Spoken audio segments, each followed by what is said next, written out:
Bisa black box pesawat Smart Air ini berhasil ditemukan di hari keempat. Setelah sebelumnya evakuasi fokus kepada 2 korban pesawat jatuh milik Smart Aviation Air.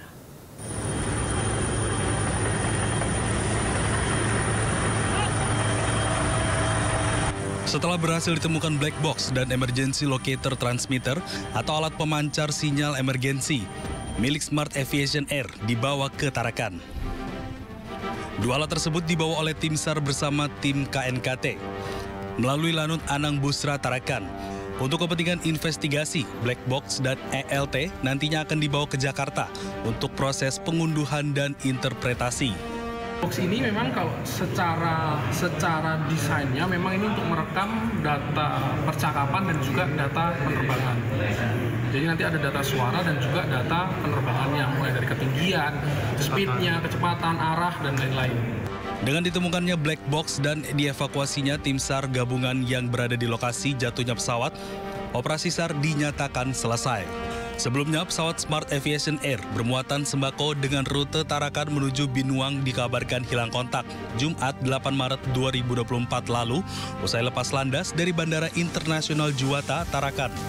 Terdapat 2 orang kru di dalam pesawat yakni seorang pilot dan teknisi, namun dalam proses evakuasi hanya 1 orang yang ditemukan dalam kondisi selamat. Dari Tarakan, Kalimantan Utara, Usman Condang, iNews melaporkan.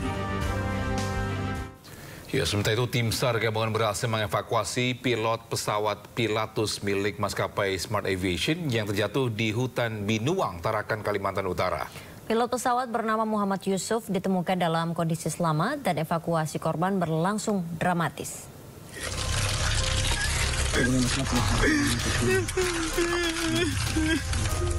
Tim gabungan Basarnas berhasil mengevakuasi pilot pesawat kargo SNE PC-6 Pilatus Smart Aviation, Kapten Muhammad Yusuf yang terjatuh di hutan Binuang, Tarakan, Kalimantan Utara.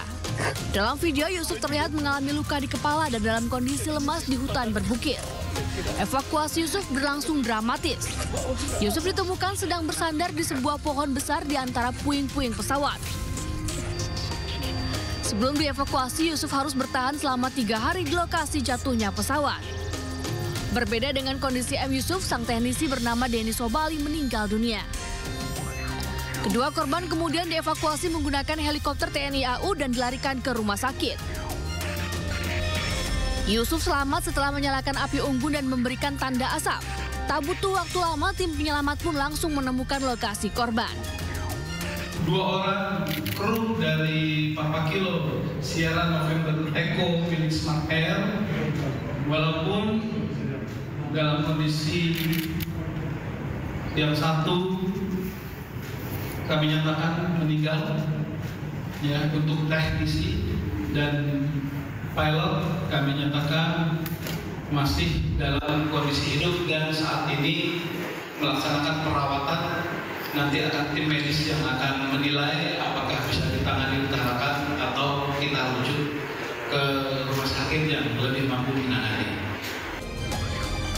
Sementara itu, tim SAR gabungan berhasil menemukan black box atau kotak hitam serta pemancar sinyal darurat atau emergency locator transmitter ELT.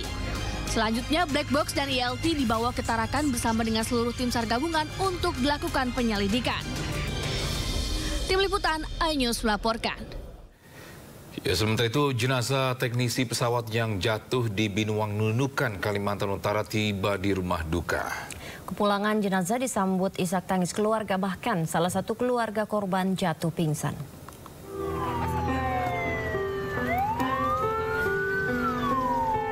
Denny Sobali, korban pesawat Pilatus Smart Aviation tipe P06 PKSNE yang jatuh di Binuang, Nunukan, Kalimantan Utara, tiba di rumah duka di Dusun Nusa Gede, Pangandaran, Jawa Barat. Jenazah tiba di rumah duka sekitar pukul 1:30 siang. Tangis sedih menyelimuti keluarga dan kerabat terdekat korban ketika jenazah korban diturunkan dari mobil ambulans. Salah satu keluarga korban sempat jatuh pingsan. Penyelidikan pada saat pesawat itu diterbangkan di sudah dirilis oleh almarhum sendiri dan dinyatakan serviceable, dan pesawat itu umurnya baru 2 tahun, belum sampai 2 tahun. Denny bekerja di Smart Aviation sudah 4 tahun, baik dan bertanggung jawab dalam pekerjaannya.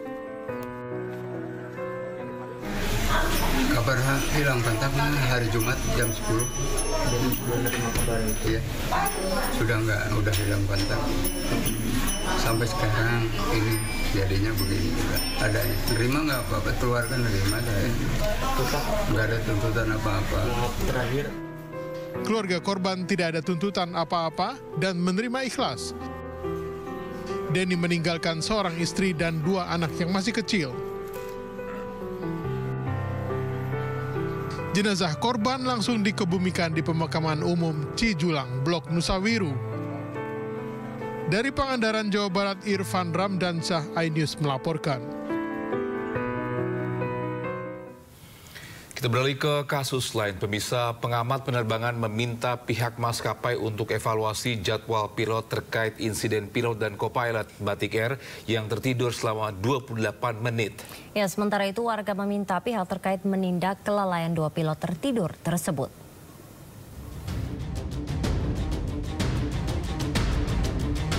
Insiden pilot dan kopilot Batik Air yang tertidur selama 28 menit dalam penerbangan dari Kendari menuju Jakarta mendapat sorotan dari berbagai pihak. Salah satunya dari pengamat penerbangan Alvin Lee. Alvin Lee meminta pihak maskapai bukan hanya Batik Air melakukan evaluasi termasuk jadwal penerbangan pilot. Maskapai dinilai perlu memperhatikan waktu dan kualitas istirahat pilot dan awak pesawat agar tidak mempengaruhi kewaspadaan penerbangan.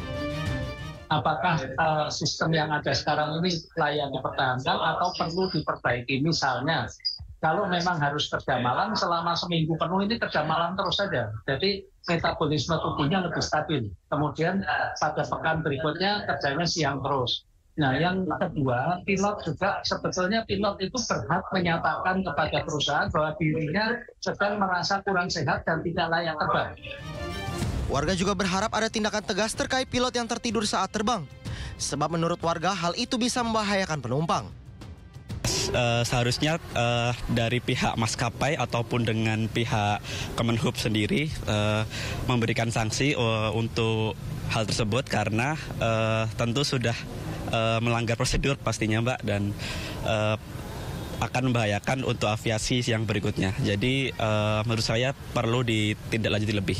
Ya, cuman itu bisa jadi kelalaian dari pilot dan co-pilotnya sendiri. Harusnya dari Batik Air-nya itu melanjutkan dengan investigasi kenapa bisa si pilot dan co-pilotnya ketiduran kayak gitu. Apa karena faktor kelelahan dan segala macam gitu. Pilot dan kopilot Batik Air tertidur saat mereka mengoperasikan pesawat dengan rute penerbangan dari Kendari ke Jakarta pada 25 Januari 2024. Pilot meminta izin untuk tidur kepada kopilot sehingga kemudi pesawat diambil oleh kopilot. Namun setelah 1 menit melakukan kontak dengan Jakarta, secara tidak sengaja kopilot itu juga tertidur. Beruntung pesawat yang mereka kemudikan bisa mendarat dengan selamat di Jakarta. Sementara itu Kementerian Perhubungan juga memberikan teguran keras kepada maskapai Batik Air. KNKT menyebut insiden ini sebagai kejadian serius yang berdampak pada kesalahan navigasi. Publik menunggu sanksi dan evaluasi yang jelas dari pihak terkait agar kejadian serupa tidak terulang terutama di masa mudik lebaran tahun 2024.